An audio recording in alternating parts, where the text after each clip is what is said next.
Basava ITI channel videos ನೋಡಲು subscribe ಮಾಡಿ ಹಾಗೂ ಹೊಸ ವೀಡಿಯೋಗಳ ನೋಟಿಫಿಕೇಶನ್ಗಾಗಿ ಬೆಲ್ ಐಕಾನ್ ಪ್ರೆಸ್ ಮಾಡಿ.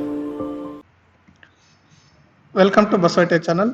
ಇವತ್ತಿನ ವಿಡಿಯೋದಲ್ಲಿ half wave rectifier with capacitor filter topic ಬಗ್ಗೆ ನೋಡೋಣ. ಇನ್ನು ಈ ಟಾಪಿಕ್ ಬಂದು ಎಲೆಕ್ಟ್ರಾನಿಕ್ಸ್ ಮೆಕ್ಯಾನಿಕ್ ಟ್ರೇಡ್ ಥಿಯರಿ ಸಬ್ಜೆಕ್ಟಲ್ಲಿ ಮತ್ತು ಪ್ರಾಕ್ಟಿಕಲ್ ಸಬ್ಜೆಕ್ಟಲ್ಲಿ ಬರುತ್ತೆ, ಮತ್ತು ಕೆಲವೊಂದು ಇಂಜಿನಿಯರಿಂಗ್ ಮತ್ತು ಡಿಪ್ಲೊಮಾ ಸಬ್ಜೆಕ್ಟಲ್ಲಿ ಕೂಡ ಬರುತ್ತೆ. ಸೊ ಇನ್ನು ನಿನ್ನೆ ಕ್ಲಾಸಲ್ಲಿ ರೆಕ್ಟಿಫೈಯರ್ ಬಗ್ಗೆ ನೋಡಿದ್ವಿ. ರೆಕ್ಟಿಫೈಯರ್ ಅಂದ್ರೇನು, ಯಾವ್ಯಾವ ಟೈಪ್ಸ್ ರೆಕ್ಟಿಫೈಯರ್ಸ್ ಇದ್ದಾವೆ, ಮತ್ತು ಒಂದು ಹಾಫ್ ವೇವ್ ರೆಕ್ಟಿಫೈಯರ್ ವಿತೌಟ್ ಫಿಲ್ಟರ್ನ ನೋಡಿದ್ವಿ. ಸೊ ಇವತ್ತಿನ ಕ್ಲಾಸಲ್ಲಿ half wave rectifier with capacitor ಫಿಲ್ಟರ್ನ ನೋಡೋಣ. ಸೊ ಇದು ಒಂದು half wave rectifier with capacitor filter circuit diagram. So ಇಲ್ಲಿ ನೋಡ್ಬೋದು, ಸೇಮ್ ನಿನ್ನೆ ತಲ ಅದೇ ಥರ ಇದೆ ಡಯಾಗ್ರಾಮ್. ಒಂದು ಎಕ್ಸ್ಟ್ರಾ ಏನಂದರೆ ಇಲ್ಲಿ ಕೆಪಾಸಿಟರ್ನ ಆ್ಯಡ್ ಮಾಡಿರ್ತೀವಿ. ಸೊ ಸ್ಟೆಪ್ ಡೌನ್ ಟ್ರಾನ್ಸ್ಫಾರ್ಮರ್ ಇರುತ್ತೆ, ಎ ಸಿ ಬರೋ ವೋಲ್ಟೇಜ್ನ ಕಡಿಮೆ ಮಾಡೋದಕ್ಕೆ. ಆಮೇಲೆ ಡಯೋಡ್ ಇರುತ್ತಾ, ಓನ್ಲಿ ಪಾಸಿಟಿವ್ ಆಫ್ ಸೈಕಲ್ನ ಸಪ್ಲೈ ಮಾಡುತ್ತಾ ಡಯೋಡ್, ನೆಗೆಟಿವ್ ಆಫ್ ಸೈಕಲ್ನ ಬ್ಲಾಕ್ ಮಾಡುತ್ತಾ. ಆ್ಯಂಡ್ ಕೆಪಾಸಿಟರ್ ಏನು ಮಾಡುತ್ತಾ, ನಿನ್ನೆ ಏನು ನಮಗೆ ನಾರ್ಮಲ್ ಆಗಿ ರೆಕ್ಟಿಫೈರಿಂದ ಔಟ್ಪುಟ್ ಬಂದಾಗ ರಿಪಲ್ ಇತ್ತು, ಆ ರಿಪಲ್ನ ಕಡಿಮೆ ಮಾಡುತ್ತಾ ಕೆಪಾಸಿಟರ್. ಆ್ಯಂಡ್ ಲೋಡ್ ರೆಜಿಸ್ಟರ್ ಏನದಲ್ಲ, ಇಲ್ಲಿ ಲೋಡ್ಗೋಸ್ಕರ ಯೂಸ್ ಮಾಡಿದ್ವಿ. ಸೊ ಇಲ್ಲಿ ನೋಡ್ಬೋದು ನೀವು output wave form, D C output wave form ಏನಿದಲ್ಲ ಇದು.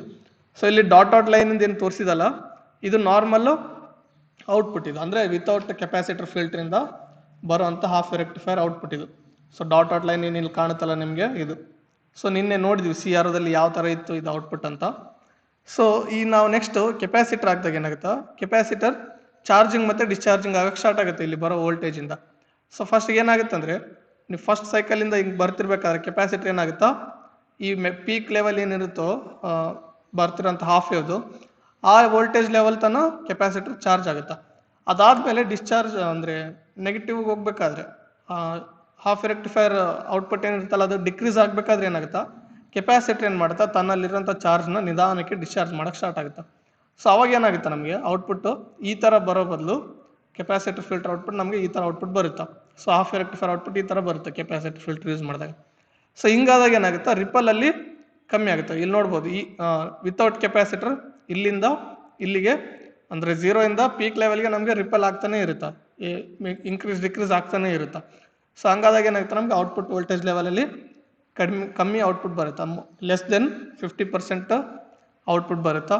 ಸೊ ಇಲ್ಲಿ ನೋಡ್ಬೋದು ನೀವು, ಕೆಪಾಸಿಟರ್ ಹಾಕಿದಾಗ ಏನಾಗುತ್ತಾ, ಪೀಕ್ ಲೆವೆಲ್ವರೆಗೂ ನಮಗೆ ಔಟ್ಪುಟ್ ಬರುತ್ತೆ, ಮತ್ತು ಅದರಲ್ಲಿ ಅರ್ಧದಷ್ಟು ಮಾತ್ರ ನಮಗೆ ಡಿಸ್ಚಾರ್ಜ್ ಆಗುತ್ತೆ. ಆ್ಯಂಡ್ ಡಿಸ್ಚಾರ್ಜ್ ಆಗಿದ್ದ ಔಟ್ಪುಟ್ ಬರೋಷ್ಟಿಗೆ ಮತ್ತೆ ನಮಗೆ ನೆಕ್ಸ್ಟ್ ಸೈಕಲ್ ಬಂದು ಮತ್ತೆ ವೋಲ್ಟೇಜ್ ಇನ್ಕ್ರೀಸ್ ಆಗುತ್ತೆ. ಸೊ ಈ ಥರ ಕೆಪಾಸಿಟರ್ ಫಿಲ್ಟರ್ ಹಾಕಿದಾಗ ಏನಾಗುತ್ತೆ, ನಮಗೆ ಅಪ್ ಟು ಪೀಕ್ ಲೆವೆಲ್ವರೆಗೂ ನಮಗೆ ಔಟ್ಪುಟ್ ಬರುತ್ತೆ.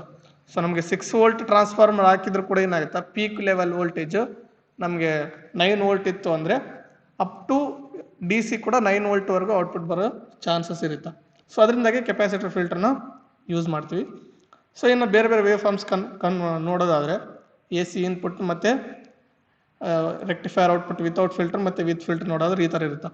ಸೊ ಇದು ಎ ಸಿ ಇನ್ಪುಟ್ ವೇವ್ ಅಂದರೆ ಟ್ರಾನ್ಸ್ಫಾರ್ಮರಿಂದ ಔಟ್ಪುಟ್ ಬರೋಂಥ ಇನ್ಪುಟ್ ವೇವ್ ಫಾರ್ಮ್ ಇದೆ ಎ ಸಿದು. ನೋಡ್ಬೋದು ನೀವು, ಫುಲ್ ವೇವ್ ಇದೆ, ಪಾಸಿಟಿವ್ ಆಫ್ ಸೈಕಲ್ಸ್ ಇದ್ದಾವೆ, ನೆಗೆಟಿವ್ ಆಫ್ ಸೈಕಲ್ ಕೂಡ ಇದ್ದಾವೆ. ಆ್ಯಂಡ್ ಇದೇನದಲ್ಲ, ಇದು ರೆಕ್ಟಿಫೈರ್ ಔಟ್ಪುಟ್ ವಿತೌಟ್ ಫಿಲ್ಟರ್ ಅಂದರೆ ಕೆಪಾಸಿಟರ್ ಫಿಲ್ಟರ್ ಇಲ್ದಾರ್ದಾಗ ಈ ಥರ ಔಟ್ಪುಟ್ ಬರುತ್ತಾ. ಸೊ ಒಂದು ಪಾಸಿಟಿವ್ ಆಫ್ ಸೈಕಲ್ ಇದ್ದಾಗ ಏನಾಗುತ್ತಾ, ಪಾಸಿಟಿವ್ ಆಫ್ ಸೈಕಲ್ ಔಟ್ಪುಟ್ ಬರುತ್ತೆ ಡಯೋಡಿಂದ. ನೆಗೆಟಿವ್ ಆಫ್ ಸೈಕಲ್ ಇದ್ದಾಗ ಏನಾಗುತ್ತಾ, ಡಯೋಡಿಂದ ಯಾವುದೇ ಔಟ್ಪುಟ್ ಬರಲ್ಲ, 0 ವೋಲ್ಟ್ ಔಟ್ಪುಟ್ ಬರುತ್ತೆ. ಸೊ ಆ್ಯಂಡ್ ನೆಕ್ಸ್ಟ್ ಮತ್ತೆ ಪಾಸಿಟಿವ್ ಆಫ್ ಸೈಕಲ್ ಬಂದಾಗ ಇನ್ಪುಟ್ಟಿಂದ ಔಟ್ಪುಟ್ ಕೂಡ ಪಾಸಿಟಿವ್ ಆಫ್ ಸೈಕಲ್ ಬರುತ್ತಾ.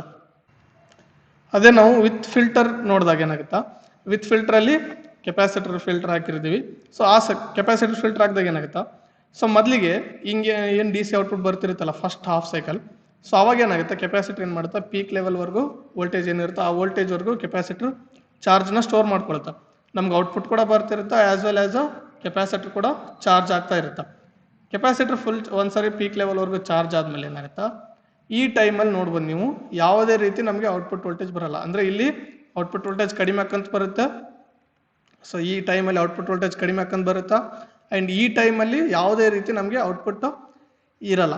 ಸೊ ಅದೇ ಕೆಪಾಸಿಟರ್ ಏನಾಗುತ್ತೆ ಅಂದರೆ, ಈ ಟೈಮ್ಗೆ ಏನಾಗಿರುತ್ತಾ, ಫುಲ್ ಚಾರ್ಜ್ ಆಗಿರುತ್ತೆ, ಕೆಪಾಸಿಟರ್ ಪೀಕ್ ಲೆವೆಲ್ವರೆಗೂ ಚಾರ್ಜ್ ಆಗಿರುತ್ತಾ. ಆ್ಯಂಡ್ ಇಲ್ಲಿಂದ ಇಲ್ಲಿವರೆಗೆ ಏನು ಟೈಮ್ ಆದಲ್ಲ, ಆಲ್ಮೋಸ್ಟ್ ಇಲ್ಲಿಂದ ಇಲ್ಲಿವರೆಗೆ. ಸೊ ಇಲ್ಲಿ ನಮ್ಗೆ ಏನಾಗುತ್ತೆ, ವೋಲ್ಟೇಜ್ ಡಿಕ್ರೀಸ್ ಹಾಕೊಂಡು ಬಂದು ಆಮೇಲೆ ಯಾವುದೇ ರೀತಿ ವೋಲ್ಟೇಜ್ ಇರಲ್ಲ ಈ ಟೈಮಲ್ಲಿ. ಸೊ ಅದೇ ಟೈಮಲ್ಲಿ ಕೆಪಾಸಿಟರ್ ಫಿಲ್ಟರ್ ಯೂಸ್ ಮಾಡಿದಾಗ ಏನಾಗುತ್ತಾ, ಕೆಪಾಸಿಟರ್ ಚಾರ್ಜ್ ಆಗಿರೋದು ಏನಾಗುತ್ತಾ, ಯಾವುದೇ ರೀತಿ ವೋಲ್ಟೇಜ್ ಬರಲಾರ್ದಾಗ ಕೆಪಾಸಿಟರ್ ತನ್ನಲ್ಲಿರೋಂಥ ಚಾರ್ಜನ್ನು ನಮಗೆ ಇ ಎಮ್ ಎಫ್ ಆಗಿ ಔಟ್ಪುಟ್ ಕೊಡೋಕ್ಕೆ ಸ್ಟಾರ್ಟ್ ಮಾಡುತ್ತೆ. ಸೊ ಅವಾಗ ಏನಾಗುತ್ತೆ, ನಮಗೆ ಯಾವುದೇ ರೀತಿ ಔಟ್ಪುಟ್ ಬರಲಾರ್ದೆ ಇದ್ದಾಗ ಕೂಡ ಫಿಲ್ಟರ್ ಬಳಸಿದಾಗ ಇಲ್ಲಿ ಔಟ್ಪುಟ್ ವೋಲ್ಟೇಜ್ ಅಥವಾ ಕರೆಂಟ್ ಬರುತ್ತೆ ನಮಗೆ. ಆಮೇಲೆ ಇದು ನಿಧಾನಕ್ಕೆ ಡಿಸ್ಚಾರ್ಜ್ ಆಗ್ತಿರ್ಬೇಕಾದ್ರೆ ಕೆಪಾಸಿಟರ್ ಮತ್ತೆ ನೆಕ್ಸ್ಟ್ ಹಾಫ್ ಸೈಕಲ್ ಬರುತ್ತೆ. ನೆಕ್ಸ್ಟ್ ಹಾಫ್ ಸೈಕಲ್ ಬಂದಾಗ ಏನಾಗುತ್ತೆ, ಮತ್ತೆ ಕೆಪಾಸಿಟರ್ ಏನಾಗುತ್ತಾ ನೆಕ್ಸ್ಟ್ ಹಾಫ್ ಸೈಕಲ್ ವೋಲ್ಟೇಜಿಂದ ಮತ್ತೆ ಫುಲ್ ಚಾರ್ಜ್ ಆಗುತ್ತೆ ಕೆಪಾಸಿಟರ್. ಸೊ ಫುಲ್ ಚಾರ್ಜ್ ಆದಮೇಲೆ ಮತ್ತೆ ನಿಧಾನಕ್ಕೆ ಡಿಸ್ಚಾರ್ಜ್ ಹಾಕೊಂಡು ಬರುತ್ತೆ. ಯಾವುದೇ ರೀತಿ ಔಟ್ಪುಟ್ ರೆಕ್ಟಿಫೈರ್ ಔಟ್ಪುಟ್ ಯಾವುದೇ ರೀತಿ ಬರಲಾರ್ದಾಗ ಕೆಪಾಸಿಟರ್ ಏನು ಮಾಡುತ್ತಾ ತನ್ನಲ್ಲಿರೋ ಚಾರ್ಜನ್ನು ಔಟ್ಪುಟ್ ಆಗಿ ಕೊಡೋಕೆ ಸ್ಟಾರ್ಟ್ ಮಾಡುತ್ತೆ ನಿಧಾನಕ್ಕೆ ಡಿಸ್ಚಾರ್ಜ್ ಹಾಕಂತ. ಸೊ ಅದು ನಿಧಾನಕ್ಕೆ ಸ್ವಲ್ಪ ಡಿಸ್ಚಾರ್ಜ್ ಆಗ್ತಿರ್ಬೇಕಾದ್ರೆ ಮತ್ತೆ ಇನ್ನೊಂದು ಸೈಕಲ್ ಬರುತ್ತೆ, ಅದ್ರ ಪ್ರಕಾರ ಮತ್ತೆ ಚಾರ್ಜ್ ಆಗಿ ನಿಧಾನಕ್ಕೆ ಡಿಸ್ಚಾರ್ಜ್ ಹಾಕೊಂತ ಹೋಗುತ್ತೆ. ಸೊ ಈ ಥರ ನಾವು ನೋಡ್ಬೋದು. ಇಲ್ಲಿ 0 ಲೆವೆಲಿಂದ ಪೀಕ್ ಲೆವೆಲ್ವರೆಗೆ ಏನು ರಿಪಲ್ ವೋಲ್ಟೇಜ್ ಇತ್ತು ವಿತೌಟ್ ರೆಕ್ಟಿಫೈರ್ದು ವಿತೌಟ್ ಫಿಲ್ಟರ್ದು, ಇಲ್ಲಿ 0 ಲೈನಿಂದ ಪೀಕ್ ಲೆವೆಲ್ವರೆಗೂ ಹೆಚ್ಚು ಕಮ್ಮಿ ಆಗ್ತಾನೆ ಇರುತ್ತೆ. ಸೊ ಇಲ್ಲಿ ನೋಡಿ, ಇಲ್ಲಿಂದ ಇಲ್ಲಿಗೆ ಹೆಚ್ಚಿಗೆ ಆಯಿತು ವೋಲ್ಟೇಜ್, ಆಮೇಲೆ ಇಲ್ಲಿಂದ ಇಲ್ಲಿಗೆ ಕಮ್ಮಿ ಆಯಿತು, ಮತ್ತೆ 0 ಇತ್ತು, ಆಮೇಲೆ ಹೆಚ್ಚಿಗೆ ಆಯಿತು, ಕಮ್ಮಿ ಆಯಿತು. ಅದೇ ವಿತ್ ಫಿಲ್ಟರ್ ಆದರೆ ಫಸ್ಟ್ ಟೈಮ್ ಮಾತ್ರ ಫಸ್ಟ್ ಹಾಫ್ ಸೈಕಲಿಗೆ ಮಾತ್ರ ಫುಲ್ ಚಾರ್ಜ್ ಆಗುತ್ತಾ, ಆಮೇಲೆ ಏನಾಗುತ್ತೆ ಅಂದರೆ ಸ್ವಲ್ಪ ಆಲ್ಮೋಸ್ಟ್ 10% ಡಿಸ್ಚಾರ್ಜ್ ಆಗಿರುತ್ತೆ, 10-20% ಅಷ್ಟರಲ್ಲಿಗೆ ಮತ್ತೆ ಇನ್ನೊಂದು ಸೈಕಲ್ ಬರುತ್ತೆ, ಅವಾಗ ಮತ್ತೆ ಚಾರ್ಜ್ ಆಗುತ್ತಾ, ಮತ್ತೆ ನಿಧಾನಕ್ಕೆ ಡಿಸ್ಚಾರ್ಜ್ ಆಗಿ ಸ್ಟಾರ್ಟ್ ಆಗುತ್ತೆ. ಸೊ ಇಲ್ಲಿ ರಿಪಲ್ ವೋಲ್ಟೇಜ್ ನೋಡಿದರೆ ಭಾಳ ಕಡಿಮೆ ಇರುತ್ತೆ. ರಿಪಲ್ ವೋಲ್ಟೇಜ್ ಎಷ್ಟದಂದರೆ more than 50% and less than up to peak ಲೆವೆಲ್ವರೆಗೂ ಐತೆ. ಆದರೆ ನಮಗೆ without rectifier without filter output ಏನು ಬರ್ತಿತ್ತು 50%ಗಿಂತ ಕಮ್ಮಿ ಬರ್ತಿತ್ತು ಇನ್ಪುಟ್ ವೋಲ್ಟೇಜಲ್ಲಿ. ಆದರೆ ಇಲ್ಲಿ ಏನಾಗುತ್ತಾ ಕೆಪಾಸಿಟರ್ ಫಿಲ್ಟರ್ ಬಳಸಿದಾಗ up to peak level voltage ಏನಿರುತ್ತೋ, ಪೀಕ್ ವೋಲ್ಟೇಜ್ ಅಥವಾ ಪೀಕ್ ವ್ಯಾಲ್ಯೂ ಏನಿರುತ್ತೋ ಅಷ್ಟು ವೋಲ್ಟೇಜ್ವರೆಗೂ ಕೆಪಾಸಿಟರ್ ಔಟ್ಪುಟ್ ಬರ್ತಾ ಇರುತ್ತೆ. ಸೊ ಇಲ್ಲಿ ನೋಡ್ಬೋದು ರಿಪಲ್ ವೋಲ್ಟೇಜು ಭಾಳ ಕಮ್ಮಿ ಅದ. ಸೊ ಇದು ಈ ಫಾರ್ಮ್ ಏನದಲ್ಲ ಕೆಪಾಸಿಟರ್ ಫಿಲ್ಟರ್ ಬಳಸಿದಾಗ ಹಾಫ್ ವೇವ್ ರೆಕ್ಟಿಫೈರ್ ಜೊತೆ ಈ ಥರ ಔಟ್ಪುಟ್ ಸಿಗುತ್ತೆ ನಮಗೆ.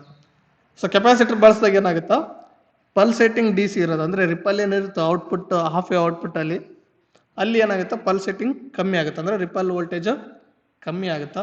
ಸೊ ನಮಗೆ ಔಟ್ಪುಟ್ಟು ಇನ್ನೊಂದಿಷ್ಟು ಸ್ಮೂತ್ ಆಗುತ್ತೆ ಕೆಪಾಸಿಟರ್ ಬಳಸಿದಾಗ.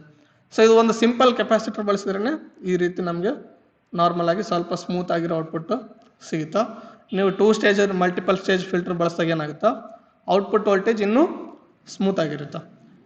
ಸೊ ನೆಕ್ಸ್ಟ್ ಏನು ಮಾಡೋಣ, ಇದೇ ಒಂದು ಫುಲ್ ವೇವ್ ಸರ್ಕಿಟ್ನ ಏನು ಸರ್ಕಿಟ್ ಇದೋ ಇದನ್ನು ರೆಡಿ ಮಾಡಿದಿದೆ, ಇದನ್ನು CRO ಕೊಟ್ಟು ಯಾವ ಥರ ಔಟ್ಪುಟ್ ಬರುತ್ತೆ ಫುಲ್ ವೇವ್ ರೆಕ್ಟಿಫೈರ್ದು half wave rectifier with capacitor filter ಅಂತ ನೋಡೋಣ. ಈಗೇನು ಕಾಣ್ತಾ ಇದಲ್ಲ, ಇದು half wave rectifier with capacitor filter. So ನಿನ್ನೆ ಮಾಡಿದ ಹಾಫ್ ವೇವ್ ರೆಕ್ಟಿಫೈರ್ ವಿತೌಟ್ ಫಿಲ್ಟ್ರಲ್ಲಿ ಈ ಕೆಪಾಸಿಟರ್ ಇರಲಿಲ್ಲ. ಸೊ ಈ ಕೆಪಾಸಿಟರ್ನ ಆ್ಯಡ್ ಮಾಡಿದ್ರೆ ಏನಾಗುತ್ತೆ, ಅದಕ್ಕೆ ನಾವು ಕೆಪಾಸಿಟರ್ ಫಿಲ್ಟರ್ ಅಂತ ಕರಿತೀವಿ. ಸೊ ಇಲ್ಲಿ ಕೆಪಾಸಿಟರ್ ಆ್ಯಡ್ ಮಾಡಿರೋದು ಹೆಂಗಂದರೆ ಪಾಸಿಟಿವ್ನ ನಾವು ಪಾಸಿಟಿವ್ ಔಟ್ಪುಟ್ಗೆ ಕನೆಕ್ಟ್ ಮಾಡಿರ್ತೀವಿ, ಕೆಪಾಸಿಟರ್ದು ನೆಗೆಟಿವ್ ಕನೆಕ್ಟ್ ಮಾಡಿರ್ತೀವಿ. ಸೊ ಇದೊಂದು ಬಂದು ಎಲೆಕ್ಟ್ರೋಲೈಟಿಕ್ ಕೆಪಾಸಿಟರ್. ಸೊ ಇದು ಪಾಸಿಟಿವ್ ನೆಗೆಟಿವ್ ಇರ್ತಾವೆ, ಅದನ್ನು ನೋಡ್ಕೊಂಡು ಕನೆಕ್ಟ್ ಮಾಡಬೇಕಾಗುತ್ತೆ. ಇನ್ನು ಈ ಕೆಪಾಸಿಟರ್ ವ್ಯಾಲ್ಯೂ ಬಂದು 470 ಮೈಕ್ರೋಫೆರಡ್ 25 ವೋಲ್ಟ್ ಇರೋದು. ನಿನ್ನೆ ಏನು ಸರ್ಕಿಟ್ ಇತ್ತಲ್ಲ, ಡಯೋಡ್ ಇತ್ತು, ರೆಸಿಸ್ಟರ್ ಇತ್ತು, ಅವೆರಡರ ಮಧ್ಯೆ ಕೆಪಾಸಿಟರ್ ಕನೆಕ್ಟ್ ಮಾಡಿದ್ವಿ. ಅಥವಾ ರೆಸಿಸ್ಟರ್ ಆದಮೇಲೆ ಕೂಡ ಕನೆಕ್ಟ್ ಮಾಡ್ಬೋದು, ಯಾಕಂದರೆ ರೆಸಿಸ್ಟರ್ ಕೆಪಾಸಿಟರ್ ಪ್ಯಾರಲಲ್ ಇರೋದ್ರಿಂದ ಯಾವುದನ್ನು ಮೊದಲಾದ್ರೂ ಮಾಡ್ಬೋದು, ಯಾವುದನ್ನು ಆಮೇಲೆ ಆದರೂ ಕನೆಕ್ಟ್ ಮಾಡ್ಬೋದು.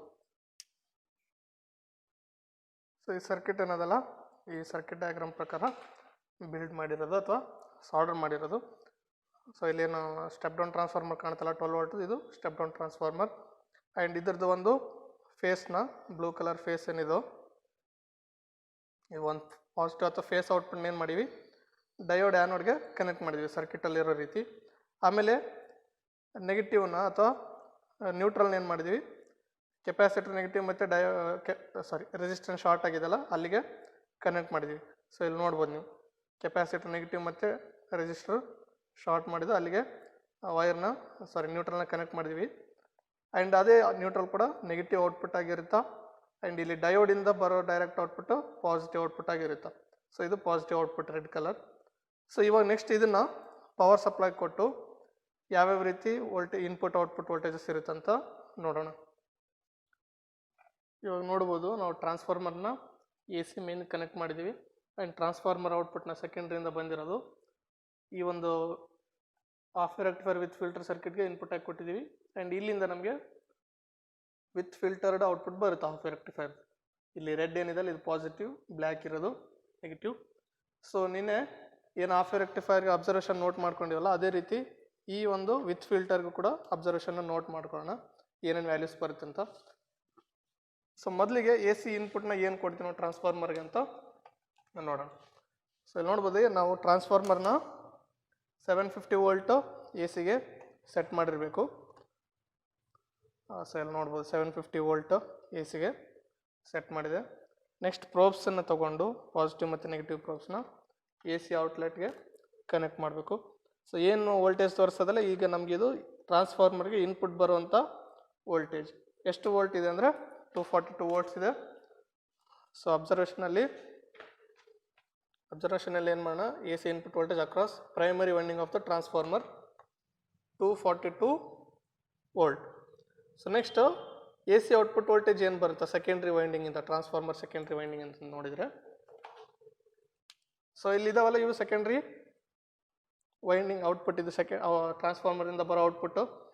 ಸೊ ಇವಾಗ ನಾವು ಮತ್ತೆ ಡಿ ಸಿ ಎ ಸಿ ಏನು 750 ಇಟ್ಟಿದ್ವಿ 20 ವೋಲ್ಟ್ಸಾಗೆ ಇಡಬೇಕು, ಸೆಟ್ ಮಾಡಬೇಕು. ಸೊ ಇಲ್ಲಿ ನೋಡ್ಬೋದು 20 ವೋಲ್ಟ್ಸ್ಗೆ ಸೆಟ್ ಮಾಡಿದೆ ಎ ಸಿ 20 ವೋಲ್ಟ್ಗೆ. ಸೊ ಇವಾಗ ನಾವು ನ್ಯೂಟ್ರಲ್ನ ನೆಗೆಟಿವ್ಗೆ ಮತ್ತು ಫೇಸ್ನ ಪಾಸಿಟಿವ್ ಕನೆಕ್ಟ್ ಮಾಡಿದಾಗ ಏನು ತೋರಿಸುತ್ತಲ್ಲ, ಇವಾಗ ನೋಡ್ಬೋದು ನ್ಯೂಟ್ರಲ್ಗೆ ಮಲ್ಟಿಮೀಟರ್ ನೆಗೆಟಿವ್ನ ಮತ್ತು ಪಾಸಿಟಿವ್ನ ಫೇಸ್ನ ಮಲ್ಟಿಮೀಟ್ರ್ ಪಾಸಿಟಿವ್ ಕನೆಕ್ಟ್ ಮಾಡಿದರೆ ನೋಡ್ಬೋದು ಮಲ್ಟಿಮೀಟ್ರಲ್ಲಿ ರೀಡಿಂಗ್ ಏನು ತೋರಿಸಿದೆ 11.62 ವೋಲ್ಟ್ ತೋರಿಸಿದೆ. ಸೊ ಇದು 12 ವೋಲ್ಟ್ ಟ್ರಾನ್ಸ್ಫಾರ್ಮರ್ ಆಗಿರೋದ್ರಿಂದ ಅಪ್ ಟು 12 ವೋಲ್ಟ್ವರೆಗೂ ಔಟ್ಪುಟ್ನ ಕೊಡುತ್ತೆ. ಸೊ ಈಗ ನೋಡ್ಬೋದು 11.63ವರೆಗೂ ಮ್ಯಾಕ್ಸಿಮಮ್ ಔಟ್ಪುಟ್ ತೋರಿಸ್ತು. ಸೊ ಮ್ಯಾಕ್ಸಿಮಮ್ ಏನು ಔಟ್ಪುಟ್ ತೋರಿಸುತ್ತಲ್ಲ ಅದನ್ನು ಅಬ್ಸರ್ವೇಷನಲ್ಲಿ ಬರ್ಕೊಳ್ಳೋಣ. ಸೊ ಇಲ್ಲಿ ನೋಡ್ಬೋದು A C output across secondary winding of the transformer ಎಷ್ಟು ಬಂತು 11.63 ವೋಲ್ಟ್. ನೆಕ್ಸ್ಟ್ ಏನು D C output voltage across load register. So D C output ಏನು ಬರುತ್ತೆ ರೆಕ್ಟಿಫೈರ್ ಸರ್ಕ್ಯೂಟಿಂದ ಅಂತ ನೋಡೋಣ. ಅಂದರೆ ಲೋಡ್ ರೆಜಿಸ್ಟರಿಂದ ನಾವು ಔಟ್ಪುಟ್ ತೊಗೊಳ್ತೀವಿ ಕೊನೆ ಸ್ಟೇಜಲ್ಲಿ. ಸೊ ಅದಕ್ಕೆ ನಾವು ಅಕ್ರಾಸ್ ಲೋಡ್ ರೆಜಿಸ್ಟರ್ ಅಂತ ಬರ್ಕೊಂಡಿರ್ತೀವಿ. ಸೊ ಇಲ್ಲಿ ನೋಡ್ಬೋದು ಇದು ಸರ್ಕ್ಯೂಟು, ಇಲ್ಲಿ ಎರಡು ಔಟ್ಪುಟ್ಸ್ ಇದ್ದಾವೆ, ಪಾಸಿಟಿವ್ ಮತ್ತು ಇದು ಬ್ಲ್ಯಾಕ್ ಕಲರ್ ನೆಗೆಟಿವ್ ಮತ್ತು ರೆಡ್ ಕಲರ್ ಪಾಸಿಟಿವ್. ಸೊ ಮಲ್ಟಿಮೀಟ್ರಲ್ಲಿ ಏನು ಮಾಡೋಣ, ಡಿ ಸಿ 20 ವೋಲ್ಟ್ಸ್ಗೆ ಸೆಟ್ ಮಾಡ್ಕೊಳ್ಳೋಣ ಮಲ್ಟಿಮೀಟ್ರ್. ಸೊ ಇಲ್ಲಿ ನೋಡ್ಬೋದು ಡಿ ಸಿ 20 ವೋಲ್ಟ್ಗೆ ಸೆಟ್ ಮಾಡಿದೆ. ಸೊ ಇವಾಗ ಔಟ್ಪುಟ್ ಏನು ಬರುತ್ತೆ ಅಂದರೆ ನಾವು ನೆಗೆಟಿವ್ ಪ್ರೋಬ್ನ ಔಟ್ಪುಟ್ ನೆಗೆಟಿವ್ ಕನೆಕ್ಟ್ ಮಾಡಬೇಕು, ಪಾಸಿಟಿವ್ ಪ್ರೋಬ್ನ ಔಟ್ಪುಟ್ ಪಾಸಿಟಿವ್ಗೆ ಕನೆಕ್ಟ್ ಮಾಡಬೇಕು. ಸೊ ಇದೇನು ಬರ್ತಾ ಇದೆಯಲ್ಲ ಇದು ನಮಗೆ ಡಿ ಸಿ ಔಟ್ಪುಟ್ ಇವಾಗ ಸರ್ಕ್ಯೂಟಿಂದ ಬರ್ತಿರೋದು. ಸೊ ಎಷ್ಟು ಬರ್ತಿದೆ ನೋಡ್ಬೋದು, ಅಪ್ ಟು 13.6 ವೋಲ್ಟ್ ಬಂದಿತ್ತು, 13.60 ವೋಲ್ಟ್ ಬಂತು. ಸೊ ಅದನ್ನು ನೋಟ್ ಮಾಡ್ಕೊಳ್ಳೋಣ. ಈಗ ಒಂದು ಅಬ್ಸರ್ವೇಷನಲ್ಲಿ ನೋಟ್ ಮಾಡ್ಕೊಳ್ಳೋಣ. So D C output voltage across load register 13.6 volt. So ಇಲ್ಲಿ ನೋಡ್ಬೋದು ಎ ಸಿ ಇನ್ಪುಟ್ ಏನು ಕೊಟ್ಟಿದ್ದೀವಿ ಅದಕ್ಕಿಂತ ನಮಗೆ ಡಿ ಸಿ ಔಟ್ಪುಟ್ಟೇ ಜಾಸ್ತಿ ಬಂದಿದೆ ಇಲ್ಲಿ. ಸೊ ಯಾಕೆ ಈ ಥರ ಅಂದರೆ ನಾರ್ಮಲ್ ಆಗಿ ಎ ಸಿ ಔಟ್ಪುಟ್ ಟ್ರಾನ್ಸ್ಫಾರ್ಮರಿಂದ ಬರೋದು ಏನಿತ್ತಲ್ಲ 11.63 ವೋಲ್ಟ್ ಅದು RMS ವೋಲ್ಟ್. ಆದರೆ ಹಿಂದಿನ ಸರ್ಕ್ಯೂಟ್ ವೇವ್ ಫಾರ್ಮ್ ನೋಡಿದಾಗ ಏನಾಯ್ತು ನಮಗೆ ಅಪ್ ಟು ಪೀಕ್ ಲೆವೆಲ್ ಏನು ವೋಲ್ಟ್ ಬರುತ್ತೋ, ಪೀಕ್ ವ್ಯಾಲ್ಯೂ ಏನು ಬರುತ್ತೋ ಆ ವ್ಯಾಲ್ಯೂವರೆಗೂ ನಮಗೆ ಡಿ ಸಿ ಔಟ್ಪುಟ್ ಬರುತ್ತೆ ಸರ್ಕ್ಯೂಟಿಂದ. ಸೊ ಅದರಿಂದಾಗಿ ಎ ಸಿ ಟ್ರಾನ್ಸ್ಫಾರ್ಮರ್ ಇನ್ಪುಟ್ ಏನು ಕೊಡ್ತೀವಲ್ಲ ಆ ಇನ್ಪುಟ್ಗಿಂತ ಔಟ್ಪುಟ್ ಡಿ ಸಿ ಜಾಸ್ತಿ ಇರುತ್ತೆ ವಿತ್ ಫಿಲ್ಟರ್ ಮಾಡಿದಾಗ. ನೆಕ್ಸ್ಟ್ ಇದೇ ಒಂದು ಸರ್ಕ್ಯೂಟ್ ಔಟ್ಪುಟ್ನ ನಾವು CR ಕನೆಕ್ಟ್ ಮಾಡಿ ಯಾವ ಥರ ಇರುತ್ತೆ with filter output wave form ಅಂತ ನೋಡೋಣ. ಇವಾಗ ನೋಡ್ಬೋದು ನೀವು ಟ್ರಾನ್ಸ್ಫಾರ್ಮರ್ನ ಎ ಸಿ ಕನೆಕ್ಟ್ ಮಾಡಿದ್ವಿ, ಟ್ರಾನ್ಸ್ಫಾರ್ಮರ್ ಔಟ್ಪುಟ್ನ ಸರ್ಕ್ಯೂಟಿಗೆ ಕನೆಕ್ಟ್ ಮಾಡಿದ್ವಿ, ಆ್ಯಂಡ್ ಸರ್ಕ್ಯೂಟ್ ಔಟ್ಪುಟ್ನ ಏನು ಮಾಡಿದ್ವಿ CR ಪ್ರೋಬ್ಗೆ ಕನೆಕ್ಟ್ ಮಾಡಿದ್ವಿ. CR ಮೇನ್ನ ನಾವು ಪಾಸಿಟಿವ್ ಕನೆಕ್ಟ್ ಮಾಡಿದ್ದೀವಿ, ಗ್ರೌಂಡ್ನ ಔಟ್ಪುಟ್ ಸರ್ಕ್ಯೂಟ್ ನೆಗೆಟಿವ್ ಕನೆಕ್ಟ್ ಮಾಡಿದ್ದೀವಿ, ಆ್ಯಂಡ್ ಪ್ರೋಬ್ ಮುಖಾಂತರ ಬಂದು ನಾವು CRಗೆ ಇನ್ಪುಟ್ ಕೊಟ್ಟಿದ್ದೀವಿ. ಸೊ ಇವಾಗ CR ಸ್ಕ್ರೀನ್ ಮೇಲೆ ನೋಡ್ಬೋದು ನೀವು ಯಾವ ಥರ ಔಟ್ಪುಟ್ ಬರ್ತಾಯಿದೆ ಅಂತ. ಸೊ ಇಲ್ಲಿ ನಿನ್ನೆ ಬಂದಿದ್ದಂಥ ಯಾವುದೇ ರೀತಿ ರಿಪ್ಪಲ್ ಇಲ್ಲಿ ನಮಗೆ ಕಾಣ್ತಾ ಇಲ್ಲ, ಯಾಕಂದರೆ ಕೆಪಾಸಿಟರ್ ಫಿಲ್ಟರ್ ಬಳಸಿದಾಗ ಏನಾಗುತ್ತೆ ಔಟ್ಪುಟ್ ವೋಲ್ಟೇಜು ಭಾಳ ಫಿಲ್ಟರ್ ಆಗುತ್ತೆ. ಅಂದರೆ ನಾರ್ಮಲ್ ವಿತೌಟ್ ಫಿಲ್ಟರ್ ಬಳಸಿದಾಗಿಂತ ವಿತ್ ಫಿಲ್ಟರ್ ಬಳಸಿದ್ರೆ ಈ ಥರ ಇರುತ್ತೆ ಔಟ್ಪುಟ್ ವೋಲ್ಟೇಜ್. ಸೊ ಈ ಔಟ್ಪುಟ್ ವೋಲ್ಟೇಜ್ ಅನ್ನೋದಲ್ಲ ಯಾವುದೇ ರೀತಿ ನಮಗೆ ಏನು ರಿಪ್ಪಲ್ ಏನಿದೆ ಅದೇನು ಕಾಣಿಸ್ತಾ ಇಲ್ಲ, ಯಾಕೆಂದರೆ ಇದು ಫಿಲ್ಟರ್ ಆಗಿರೋ ಔಟ್ಪುಟ್. ಸೊ ಫಿಲ್ಟರ್ ಆಗಿರೋ ಔಟ್ಪುಟ್ಟಲ್ಲಿ ಕೂಡ ರಿಪ್ಪಲ್ ಇರ್ತಿತ್ತು, ನಾವು ನೋಡಿದ್ವಿ ಕೆಪಾಸಿಟರ್ ಫಿಲ್ಟರ್ ಮತ್ತು ಚಾರ್ಜ್ ಮತ್ತು ಡಿಸ್ಚಾರ್ಜ್ ಆಗೋದು ಕಾಣ್ತಿತ್ತು. ಸೊ ಅದನ್ನು ನೋಡಬೇಕಾದ್ರೆ ನಾವು ನಾವು ಸ್ವಲ್ಪ ವೇವ್ ಶೇಪ್ನ ಚೇಂಜ್ ಮಾಡ್ಕೋಬೇಕು ಇಲ್ಲಿ. ಅಂದರೆ ಅದು ಪ್ರಾಪರ್ಟೀಸ್ನ ಚೇಂಜ್ ಮಾಡಿ ನಾವು ಯಾವ ಥರ ಇದೆ ವೇವ್ ಅಂತ ನೋಡ್ಬೋದು. ಸೊ ಇವಾಗ ನೋಡ್ಬೋದು ವೇವ್ ಕಾಣುತ್ತಲ್ಲ ಈ ಥರ ಇದೆ. ಸೊ ಇದರಲ್ಲಿ ಏನು ರೇಸ್ ಆಗಿರೋದು ಕಾಣುತ್ತಲ್ಲ ಇದು ಕೆಪಾಸಿಟರ್ ಚಾರ್ಜಿಂಗ್ ಟೈಮ್. ಆ್ಯಂಡ್ ಇಲ್ಲೇನು ಡಿಕ್ರೀಸ್ ಆಗಿರೋದು ಕಾಣುತ್ತಲ್ಲ ಡಿಕೆ ಆಗಿರೋದು ಇದು ಕೆಪಾಸಿಟರ್ ಡಿಸ್ಚಾರ್ಜ್ ಆಗೋದು ಅಥವಾ ಡಿಸ್ಚಾರ್ಜಿಂಗ್ ಟೈಮ್. ಸೊ ಇಲ್ಲೇನಾಗುತ್ತಾ ಒಂದು ಪಲ್ಸ್ ಬಂದಾಗ ಕೆಪಾಸಿಟರ್ ಇಲ್ಲಿಂದ ಚಾರ್ಜ್ ಆಗುತ್ತೆ, ಫುಲ್ ಚಾರ್ಜ್ ಆಗುತ್ತಾ. ಆ್ಯಂಡ್ ಪಲ್ಸ್ ನೆಗೆಟಿವ್ ಕಡೆ 0 ಕಡೆ ಹೋಗ್ತಿರ್ಬೇಕಾದ್ರೆ ಏನಾಗುತ್ತೆ ಕೆಪಾಸಿಟರ್ ನಿಧಾನಕ್ಕೆ ಡಿಸ್ಚಾರ್ಜ್ ಆಗುತ್ತೆ. ಸೊ ನಿಧಾನಕ್ಕೆ ಡಿಸ್ಚಾರ್ಜ್ ಆಗ್ತಿರ್ಬೇಕಾದ್ರೆ ಮತ್ತೆ ಎರಡನೇ ಪಲ್ಸ್ ಬರುತ್ತೆ ಹಾಫ್ ವೇವ್ ರೆಕ್ಟಿಫೈರ್ದು, ಮತ್ತೆ ಕೆಪಾಸಿಟರ್ ಚಾರ್ಜ್ ಆಗುತ್ತೆ, ಮತ್ತು ಆಮೇಲೆ ನಿಧಾನಕ್ಕೆ ಡಿಸ್ಚಾರ್ಜ್ ಆಗುತ್ತಾ. ಆಮೇಲೆ ಮೂರನೇ ಪಲ್ಸ್ ಬರುತ್ತೆ, ಆವಾಗ ಮತ್ತೆ ಕೆಪಾಸಿಟರ್ ಚಾರ್ಜ್ ಆಗುತ್ತೆ. ಹಂಗೆ ಈ ಪ್ರೊಸೆಸ್ ಕಂಟಿನ್ಯೂ ಆಗ್ತಾನೆ ಇರ್ತದೆ. ಎಲ್ಲಿವರೆಗೆ ಕಂಟಿನ್ಯೂ ಆಗ್ತಂದ್ರೆ ಎಲ್ಲಿವರೆಗೆ ನೀವು ಪವರ್ ಕೊಟ್ಟಿರ್ತೀರಿ ಅಲ್ಲಿವರೆಗೆ ಈ ಪ್ರೊಸೆಸ್ ಕಂಟಿನ್ಯೂ ಆಗ್ತಾನೆ ಇರುತ್ತೆ. ಆ್ಯಂಡ್ ಅದೇ ರೀತಿ ಔಟ್ಪುಟ್ ಬರ್ತಾ ಇರುತ್ತೆ.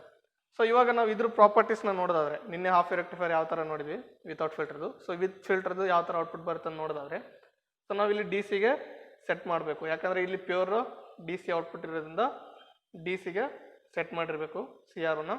ಆ್ಯಂಡ್ ಇನ್ನೊಂದು ಏನಂದರೆ ಗ್ರೌಂಡ್ ಲೈನು ಕರೆಕ್ಟ್ ಗ್ರೌಂಡ್ಗೆ ಸೆಟ್ ಮಾಡಿರಬೇಕು. ಗ್ರೌಂಡಿಗೆ ಸೆಟ್ ಮಾಡಿದಾದ್ಮೇಲೆ ಗ್ರೌಂಡ್ ತೆಗೀರಿ. ಇವಾಗ ಏನಾಗುತ್ತಲ್ಲ ಸಿಗ್ನಲ್ ಬಂದಿರುತ್ತೋ ಆದರೆ ನಮಗೆ ಕಾಣ್ತಾ ಇಲ್ಲ. ಸೊ ನೆಕ್ಸ್ಟ್ ನಾವೇನು ಮಾಡಬೇಕು, ಇಲ್ಲಿ ವೋಲ್ಟೇಜ್ ಪರ್ ಡಿವಿಷನ್ ಏನಿದೆ ಅದನ್ನು ಕಡಿಮೆ ಮಾಡ್ಕೋಬೇಕು. ಕಡಿಮೆ ಮಾಡ್ಕೊಂಡಾಗ ಏನಾಗುತ್ತೆ ನಮ್ಗೆ ಇಲ್ಲಿ ವೇವ್ ಶೇಪು ಕಾಣಲ್ಲ, ಕೆಪಾಸಿಟರ್ ಚಾರ್ಜ್ ಆಗೋದು ಮತ್ತು ಡಿಸ್ಚಾರ್ಜ್ ಆಗೋದು. ಆದರೆ ಇಲ್ಲಿ ಏನಾಗುತ್ತಾ peak level voltage peak level ಏನಿದಲ್ಲ ಅದು ನಮಗೆ ಗೊತ್ತಾಗುತ್ತೆ. ಸೊ ಡಿ ಸಿ ಈ ಥರ ಸಿಂಪಲ್ ಲೈನ್ ಬರುತ್ತೆ. ಇವಾಗ ನಾವು ಇದ್ರ ಅಬ್ಸರ್ವೇಷನ್ ನೋಟ್ ಮಾಡ್ಕೊಳ್ಳೋದಾದರೆ ಆ್ಯಂಪ್ಲಿಟ್ಯೂಡು ಎಷ್ಟಿದೆ. ಸೊ ಆ್ಯಂಪ್ಲಿಟ್ಯೂಡ್ನ ನೋಡಬೇಕಾದ್ರೆ ಎಷ್ಟು ಡಿವಿಷನ್ಸ್ ವರ್ಟಿಕಲ್ ಆಗಿ ಕವರ್ ಆಗಿದೆ ಅಂತ ನೋಡಬೇಕು. ಸೊ ಎಷ್ಟು ಡಿವಿಷನ್ಸ್ ಇಲ್ಲಿಂದ 0 ಲೈನ್ ಇದು ಇಲ್ಲಿಂದ ವರ್ಟಿಕಲ್ ಆಗಿ ಎಷ್ಟು ಡಿವಿಷನ್ಸ್ ಕವರ್ ಆಗಿದೆ ಅಂತ ನೋಡಬೇಕು. ಸೊ ನೋಡ್ಬೋದು 1 ಡಿವಿಷನ್ ಕವರ್ ಆಗಿದೆ, ಮತ್ತು ಮೇಲೆ 2 ಸಬ್ ಡಿವಿಷನ್ಸು ಕವರ್ ಆಗಿದೆ.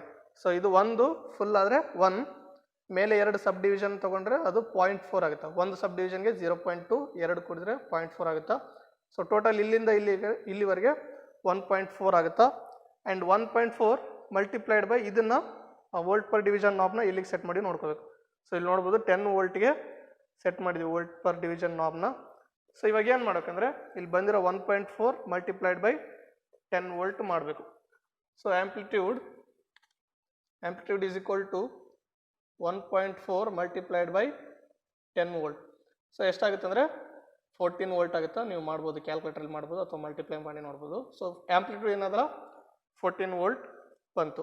ಇನ್ನು ಈ ವೇವಲ್ಲಿ ಯಾವುದೇ ರೀತಿ ಟೈಮ್ ಆನ್ ಟೈಮ್ ಆಫ್ ಇಲ್ಲದೆ ಇರೋದ್ರಿಂದ ಪ್ಯೂರ್ ಡಿ ಸಿ ಆಗಿರೋದ್ರಿಂದ ನಾವು ಇದರಲ್ಲಿ ಫ್ರೀಕ್ವೆನ್ಸಿ ಮೆಜರ್ ಮಾಡೋಕ್ಕೆ ಬರಲ್ಲ. ಯಾಕಂದರೆ ಪ್ಯೂರ್ ಡಿ ಸಿ ವೇವ್ ಅಂದರೆ ಅಲ್ಲಿ ಯಾವುದೇ ರೀತಿ ಫ್ರೀಕ್ವೆನ್ಸಿ ಇರಲ್ಲ. ಸೊ ಇದಿಷ್ಟು ಏನಂದರೆ ಒಂದು half wave rectifier with filter ಯಾವ ರೀತಿ ಔಟ್ಪುಟ್ ವೋಲ್ಟೇಜ್ ಇರುತ್ತೆ ಮತ್ತು ಔಟ್ಪುಟ್ ವೇವ್ ಫಾರ್ಮ್ ಇರುತ್ತೆ ಅನ್ನೋದು. ಇನ್ನು ಈ ವಿಡಿಯೋ ನಿಮ್ಗೆ ಇಷ್ಟ ಆಗಿದ್ರೆ ಲೈಕ್ ಮಾಡಿ, ಶೇರ್ ಮಾಡಿ, ಮತ್ತು ಬಸವ ಟೆಕ್ ಚಾನಲ್ನ ಸಬ್ಸ್ಕ್ರೈಬ್ ಮಾಡಿ. Thank you.